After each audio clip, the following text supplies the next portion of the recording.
আমাদের বাংলাদেশের বাঙ্গু সমর্থন যারা নি ক্রিস্টিয়ানো রোনালদো এবং ব্রাজিলের সমর্থন করেন তাদের উদ্দেশ্যে আজকের ভিডিওটা আপনারা একটু মনোযোগ দিয়ে কথাগুলো শুনবেন।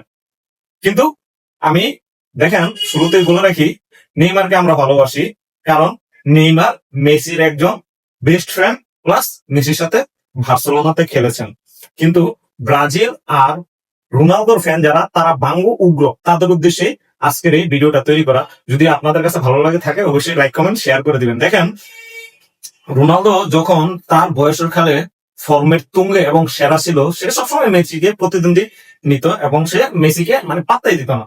আরেকটা জিনিস কি আপনারা জানেন যে রোনালদো সবসময় বলতো একটা ওয়ার্ল্ড কাপ মানে ফিফা ওয়ার্ল্ড কাপ কি একজনের পূর্ণতা দিতে পারে? একটা ওয়ার্ল্ড কাপে 5-7টা ম্যাচ, এটাই তাকে কিভাবে পূর্ণতা দেয়? সারা জীবন ক্লাব ফুটবলে ভালো খেলতে হবে।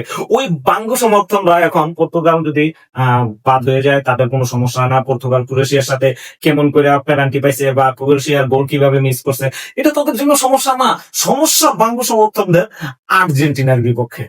এই যে মিশর আর আর্জেন্টিনার ম্যাচটাতে কত কত ফুটবল অ্যানালিস্টরা তারা রেফারিরা ইন্টারন্যাশনাল রেফারি নিয়ে এসে বাংলাদেশের চ্যানেল গুলাতে ইউটিউবে সব জায়গায় আপনার তারা কিন্তু সুন্দর করে বুঝিয়ে দিতেছে যে আসলে এগুলা আপনার ফিফার ল বা আইনে আছে এইগুলা। হ্যাঁ, তারপর তারা তো মানে এমন অন্ধ যে সালার কাছ থেকে আলভারেজ আগে বলটা টোকা মারা নিয়ে গেছে, যখন সালাহকে ক্রস করে মানে বের হয়ে যাইতেছে তখন সালাহ আর আলভারেজের পা বাড়ি খেয়ে সালাহ পড়ে গেছে।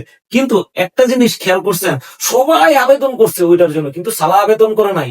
এই বাঙ্গু সমর্থনরা চোখে ওইগুলা পড়ে না, কারণ তারা তো বাঙ্গু, বুঝো ছিলেন না বুঝো ছিলেন ছাগলের 3 নাম্বার বাচ্চা। এইগুলার কারণেই মানে ফুটবলের আমেজ মজা নষ্ট হয়ে যেতেছে। তারপর আবার কি বলছে জানেন, যে আর্জেন্টিনাকে জিতানোর জন্য বাংলাদেশ থেকে নাকি ইনফান্তিনোর ফুটবল সভাপতি ইনফান্তিনোর টাকা পাঠাই দিছে, সে অ্যাকাউন্ট চেক করে তারপর নাকি রেফারিকে ফোন করছে যে খেলা চলার মধ্যে আর্জেন্টিনাকে উঠিয়ে দাও। ওরে বাবা, কি বাঙ্গু সমর্থনদের কত বড় লগ ইন। আবার বলতেছে মেসি নাকি ফিফাকে কিনে নিয়েছে। আচ্ছা, বর্তমানেও সবচেয়ে ইনকাম বেশি কিন্তু আপনার ক্রিস্টিয়ানো রোনালদো। বিশ্বের যত অ্যাথলেট আছে সব মানে যত খেলোয়াড় আছে, শুধু ফুটবল নট ফুটবল, যত খেলোয়াড় আছে সবার চেয়ে বেশি ইনকাম হচ্ছে যে রোনালদো, এবং সে সবচেয়ে বেশি টাকার মালিক। তাহলে সে কেন আপনার ফিফাকে কিনতে পারো না? এটা কোন ধরনের কি?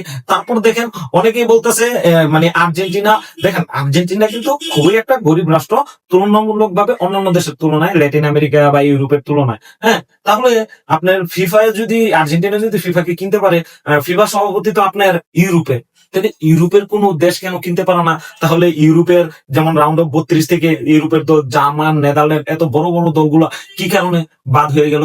বাঙ্গু সমর্থনরা আপনারা কি এটার অ্যান্সারটা আমাকে দিয়ে যেতে পারবেন? আপনাদের কাছে কোনো জবাব নেই, কারণ আপনারা কি জানেন, আপনারা ওই নিজের দেশের খেলা নিজেরা দেখেন না। যেমন ব্রাজিলের খেলা সকালবেলা হয়েছে, আপনারা কিন্তু অনেকেই ব্রাজিলের সাপোর্ট করছেন কিন্তু ঘুমাইছেন। ঘুম থেকে উঠে আমি রেজাল্টটা দেখে নিবো একটু, এই কারণে আপনারা ঘুমের পিনিকে আপনারা খেলা দেখেন না। আর আমরা যারা আর্জেন্টিনা সাপোর্ট করি, আমরা কিন্তু রাত্র যতটাই হোক সকাল যতটাই হোক আমরা দেখি যে হ্যাঁ মেসি কেমন খেলতেছে। আবার এই বাঙ্গু সমর্থনরা কি করে জানেন, আর্জেন্টিনার খেলা দেখে। কি কারণে? মেসি কি করে, মানে মেসির একটা দোষ বের করতে হবে, মেসির দোষ বের করতে হবে। তারা এই বাঙ্গু সমর্থন না, ফিফার আইন তৈরি করে, ফিফার ল তৈরি করে, কিন্তু ফিফা নিরুপায় এই সমর্থনদের কাছে। কিচ্ছু বলার নেই বাঙ্গুদের জন্য।